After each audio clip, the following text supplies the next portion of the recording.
పెంచలకోన ఆలయ ప్రాంగణంలో 6.50 కోట్ల నిధులతో శ్రీ ఆదిలక్ష్మి అమ్మవారి ఆలయ పునర్నిర్మాణ కార్యక్రమానికి వెంకటగిరి శాసనసభ్యులు కురుగొండ్ల రామకృష్ణతో కలిసి శంకుస్థాపన చేసిన మంత్రి ఆనం రామనారాయణ రెడ్డి, మంత్రి ఎమ్మెల్యేకు ఘన స్వాగతం పలికిన ఆలయ అర్చకులు, దేవాదాయ శాఖ అధికారులు. పెంచలకోన శ్రీ పెన్శీల లక్ష్మీ నరసింహస్వామి అమ్మవారిని దర్శించుకొని ప్రత్యేక పూజా కార్యక్రమంలో పాల్గొన్న మంత్రి ఆనం, ఎమ్మెల్యే కురుగొండ్ల రామకృష్ణ, స్థానిక ప్రజాప్రతినిధుల మంత్రి ఆనం కామెంట్స్.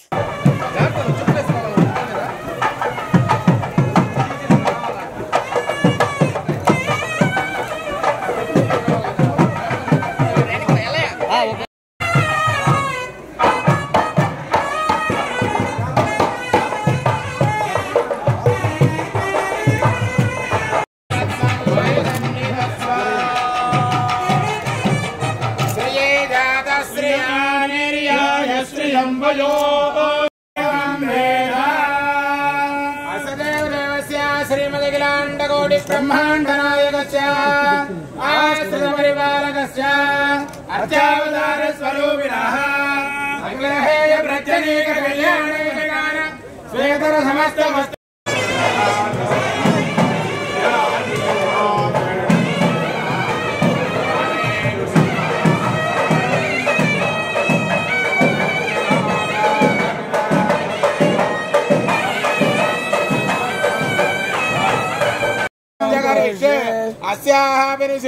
लक्ष्मी नृसिंहस्वामिनः कुलदेवता दिव्य अनुग्रहेण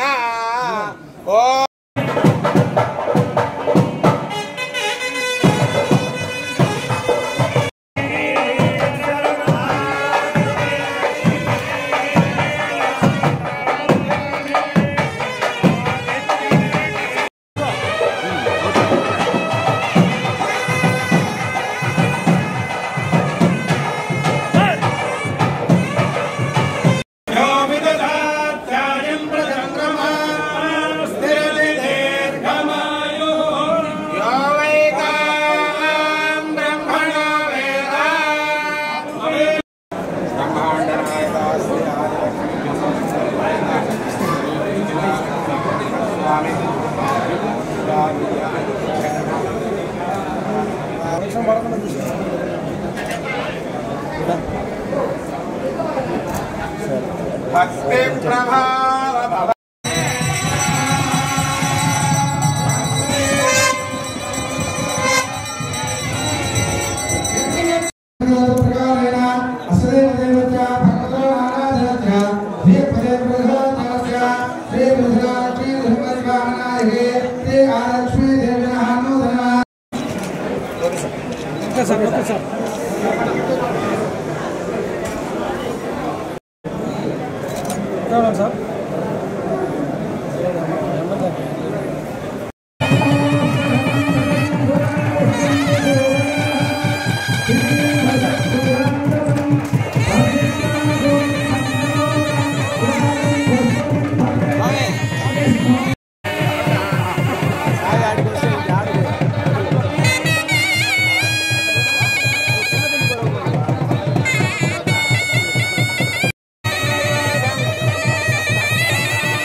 అత్యంత పవిత్ర క్షేత్రమైనటువంటి శ్రీ శ్రీ శ్రీ పెనుసుల లక్ష్మీ నరసింహస్వామి యొక్క ఆలయంలో స్వామివారి ఆశీస్సులు, ఆదిలక్ష్మి అమ్మవారి యొక్క ఆశీస్సులు, శ్రీ ఆంజనేయ స్వామి యొక్క ఆశీస్సులు తీసుకొని ఈరోజు వెంకటగిరి నియోజకవర్గంలో ఈ క్షేత్రంలో గతంలో అనేక దఫాలుగా అభివృద్ధి కార్యక్రమాలు జరుగుతూ ఉన్నా ప్రధానమైనటువంటి ఆలయాల పునర్నిర్మాణ కార్యక్రమం జరపాలి అని అంతకుముందు నేను శాసనసభ్యుడిగా ఉన్నా, తర్వాత రామకృష్ణ గారు శాసనసభ్యుడిగా ఉన్నా, అందరం కలిసి ఎప్పటికప్పుడు అనుకుంటూ వచ్చేవాళ్ళం.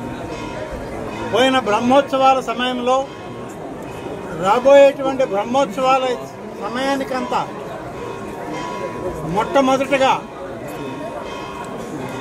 ఆదిలక్ష్మి అమ్మవారి యొక్క ఆలయ పునర్నిర్మాణము ప్రారంభిద్దాం.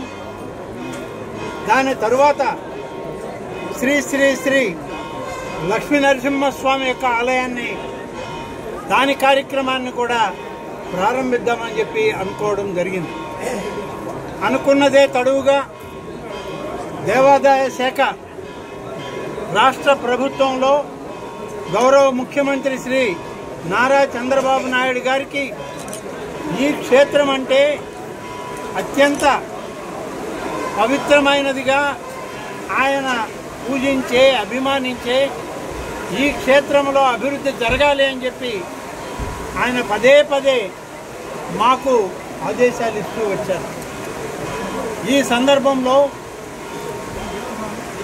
దేవాదాయ శాఖ అమ్మవారి ఆలయాన్ని మొదట పునర్నిర్మాణ కార్యక్రమం చేపడతామని చెప్పి మేము భావించిన తర్వాత గౌరవ శాసనసభ్యులు శ్రీ రామకృష్ణ గారితో మాట్లాడిన తర్వాత వారు వెంటనే దీన్ని ప్రారంభించేదానికి మనం అవకాశాలు తీసుకుందామని చెప్పి వారు కూడా కోరడం జరిగింది.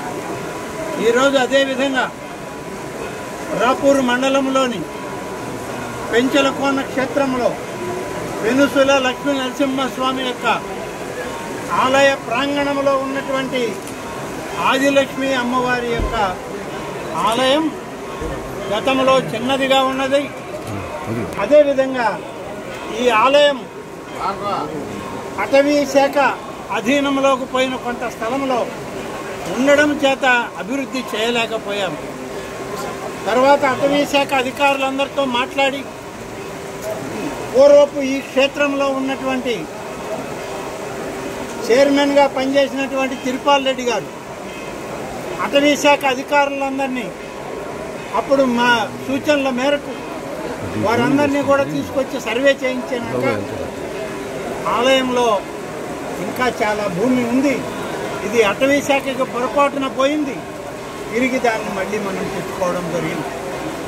ఈరోజు ఈ కార్యక్రమం ప్రారంభించే సమయంలో అమ్మవారి యొక్క ఆలయం నిర్మాణానికి ఇప్పటికి ఉన్నటువంటి మా అధికారుల అంచనా, మా స్థపతులు, మా అడ్వైజర్లు, మా ఇంజనీరింగ్ సిబ్బంది ఇచ్చినటువంటి ఎస్టిమేషన్ 6,50,00,000 రూపాయలు. 6,50,00,000 రూపాయలు సిజిఎఫ్ నిధుల నుంచి ఏర్పాటు చేస్తున్నాం.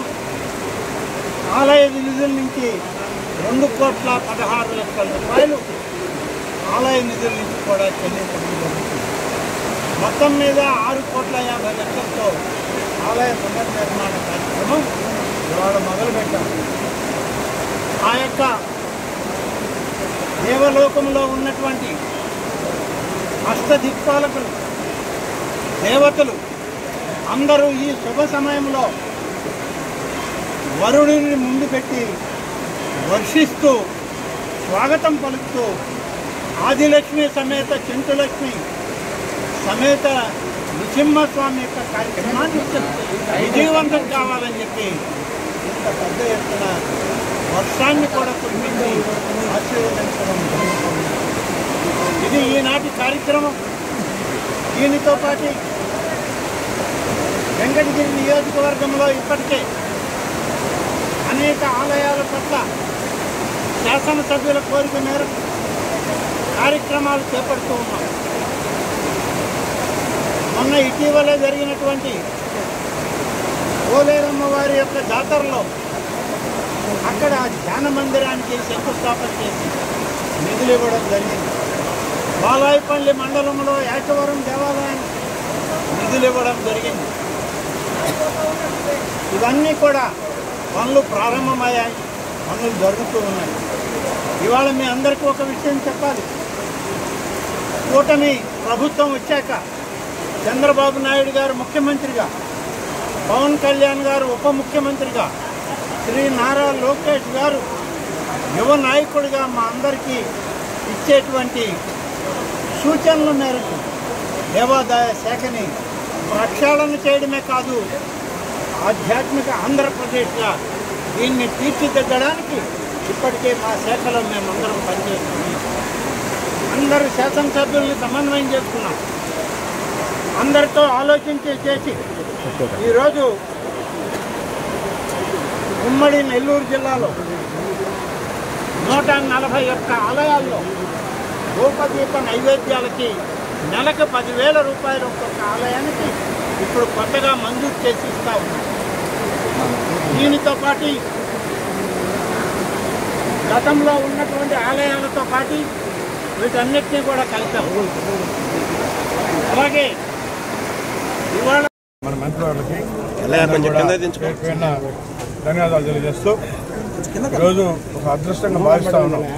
మా ఇద్దరు ఆధ్వర్యంలో ఆదిలక్ష్మి వాళ్ళ టెంపుల్కి శంకుస్థాపన చేయడం అనేది ఇది ఒక అదృష్టంగా పునర్జన్మ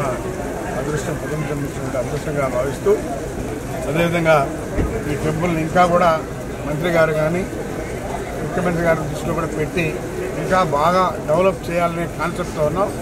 అంచెలంచెలుగా గతంలో ఏ విధంగా చూశారు, తర్వాత మళ్ళా మన మంత్రి గారు గతంలో ఎమ్మెల్యే ఉన్నప్పుడు కూడా దీన్ని అభివృద్ధి చేశారు. అవన్నీ తెలుసు కాబట్టి ఇంకా కూడా ఫండ్స్ మన దేవాదాయ టెంపుల్ ద్వారా 30%, మన దేవాదాయ శాఖ ద్వారా 70% తీసుకొచ్చి ఈరోజు 6,50,00,000కి మరి అమ్మవారి టెంపుల్కి శంకుస్థాపన చేయడం జరిగింది. అదేవిధంగా మెయిన్ టెంపుల్ కూడా అడిగి దీన్ని ఇంకా బాగా విస్తరించేలాగా, భక్తులకి అన్ని సదుపాయాలు ఉండేలాగా క్వార్టర్స్ కూడా కట్టాలని చెప్పని కూడా చెప్పాం. ఎలాంటి భక్తులకి ఇబ్బందులు లేకుండా అన్ని రకాలుగా అన్ని సదుపాయాలు ఏర్పాటు చేస్తూ, అదేవిధంగా ఈ రోడ్డు కూడా డబుల్ రోడ్ చేయాలి. అయితే పారిస్టోడ్ క్లియరెన్స్ ఇవ్వడం లేదు. దాన్ని మంత్రి గారు మరి యాక్షన్ తీసుకొని వాళ్ళతో చర్చించి దానికి పర్మిషన్ తీస్తే ఈ రోడ్డు కూడా డబుల్ రోడ్ వేస్తాం. బాగా భక్తులకు అందరికీ ఫ్రీగా ఉంటుంది వచ్చాయని చెప్పి కూడా తెలియజేస్తాం.